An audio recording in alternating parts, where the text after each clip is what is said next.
Indian horror movie के trend setter Tulsiram से और श्याम राम से जी को एक समय पूछा गया था कि आप बड़े सितारों के साथ हॉरर फिल्में क्यों नहीं बनाते हैं। राम से बंधुओं के पास जवाब था, हम तयशुदा शेड्यूल पर अपनी शूटिंग बहुत कम समय में पूरी करते हैं। बड़े सितारे शूटिंग के लिए लगातार तारीख नहीं दे सकते और हमने सुनील दत्त, देवानंद और राजेश खन्ना को हमारे साथ काम करने की पेशकश की, लेकिन वे उन दिनों हॉरर फिल्म में काम करने के लिए इच्छुक नहीं थे।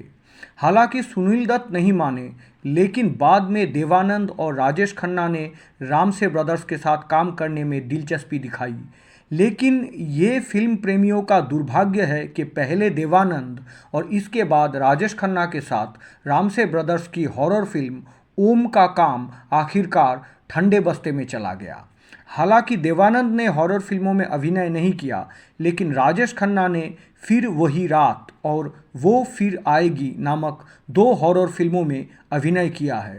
राजेश खन्ना इनफैक्ट बॉलीवुड के उन बड़े सितारों में से एक थे जिन्होंने हॉरर फिल्मों में काम करने में दिलचस्पी दिखाए थे।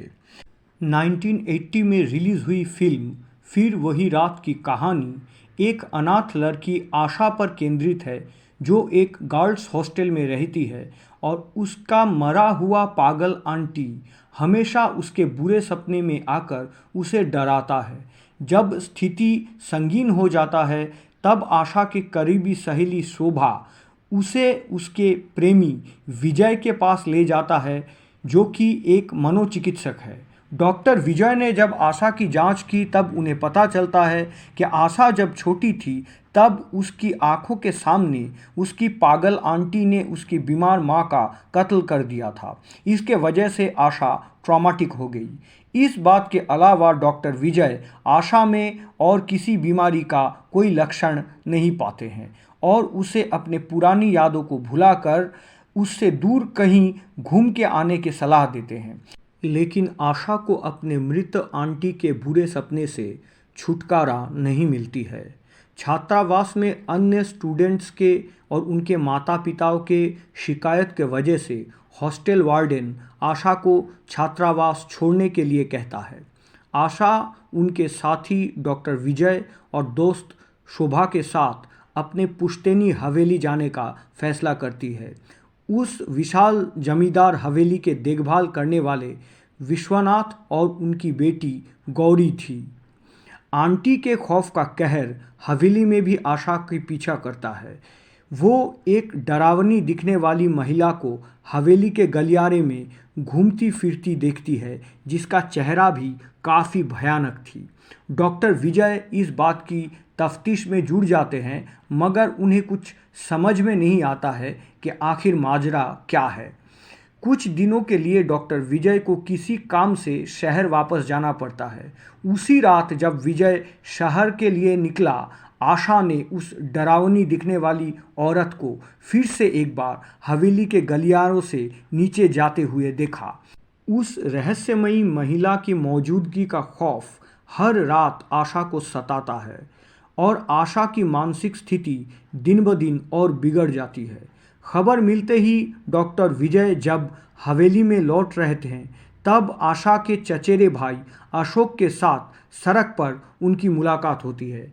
आशा को खुश रखने के लिए विजय और अशोक हवेली में आशा के जन्मदिन के लिए एक बड़ी पार्टी की योजना बनाई। अशोक विदेश में रहने वाली अपनी पत्नी को उसके पास आने के लिए आमंत्रित करता है। जब आशा अपने बर्थडे पार्टी का केक काट रही थी, तब ही अचानक वो उसी भयानक चेहरे को पार्टी में उसी के तरफ आते हुए देखकर चौंक जाती है, क्योंकि वो वही रहस्यमयी औरत थी जो हर रात हवेली में घूमती फिरती थी। आशा घबरा जाती है और इसी घबराहट में वो उस औरत को चाकू मार देती है, जिससे उस औरत की स्पॉट में ही मौत हो जाती है। सब कोई ये जानकर हैरान रह जाते हैं कि मरने वाली वो औरत और कोई नहीं बल्कि अशोक की पत्नी है, जो कि आशा को एक सरप्राइज़ देना चाहती थी। ये सुनते ही आशा बेहोश हो जाती है। पुलिस इंस्पेक्टर शर्मा, जो एक पार्टी गेस्ट थे, उन्होंने आशा को हत्या के आरोप में गिरफ्तार करते हैं। अदालत ने आशा के मामले की सुनवाई इस आधार पर स्थगित कर देता है कि आशा की हालत स्थिर नहीं है और वो कानूनी प्रक्रिया से गुजरने के लायक नहीं है। डॉक्टर विजय ने आशा का मानसिक उपचार फिर से शुरू किया और ये पता लगाने की कोशिश की कि आशा ने अशोक की पत्नी को आखिर क्यों मारा।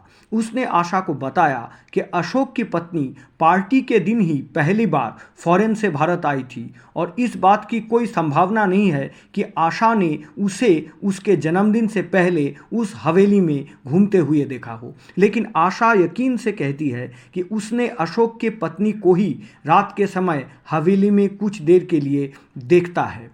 इसके बाद हालात और भी नाजुक रूप ले लिया जब हवेली के चौकीदार की बेटी गौरी की कुछ दिनों बाद रहस्यमय तरीके से सड़क पर हत्या हो जाता है।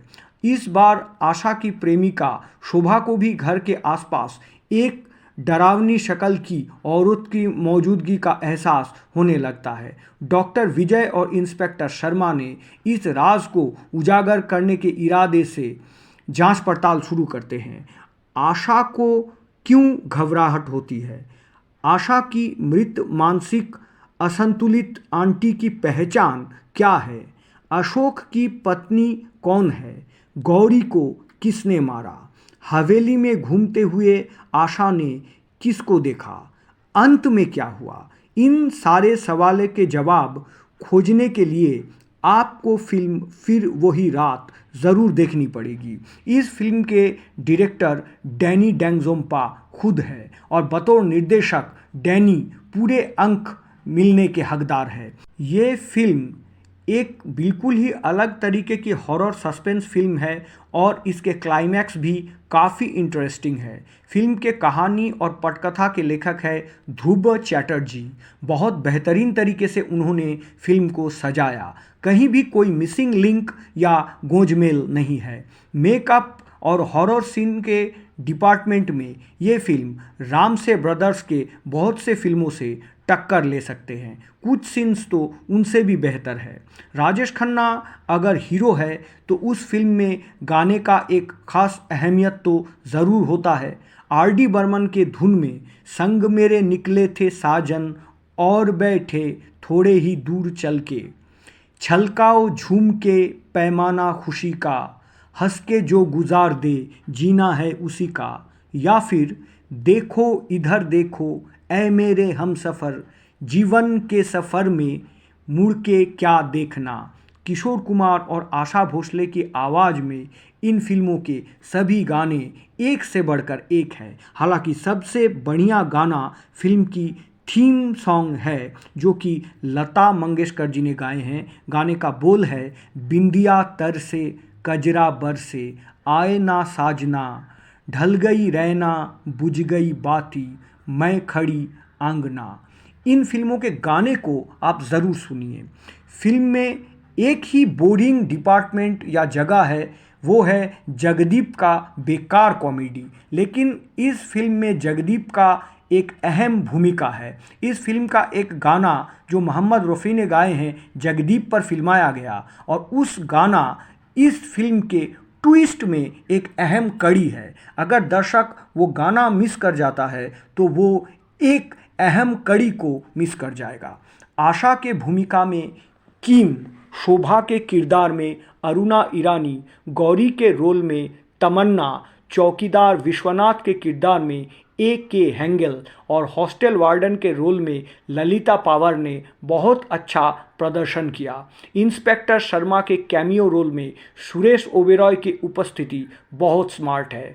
पागल आंटी के किरदार में वरिष्ठ अभिनेत्री शशिकला के प्रेजेंस भी बहुत यूनिक यानी कि हटकर है, खास करके उनकी जेस्चर्स और मेकअप। फिल्म में कैमरा वर्क, एडिटिंग और लोकेशन के सिलेक्शन बहुत ही उच्च स्तर का है। लाइट्स एंड शेड्स का काम तो लाजवाब है। राजेश खन्ना और डैनी की एक्टिंग के बारे में कहने या लिखने के लिए कुछ अलग नहीं है। दोनों ने अपने अपने ज़बरदस्त प्रदर्शन से एक दूसरे पर हावी होने की कोशिश की। फिल्म के बैकग्राउंड म्यूज़िक भी बहुत बढ़िया है। आर.डी. बर्मन ने कुछ जगह अपने वॉइस का इस्तेमाल म्यूज़िक के रूप में किया। अगर आप वाकई हॉरर फिल्म के शौकीन हैं तो फिर वही रात आपको एक बार ज़रूर देखनी चाहिए।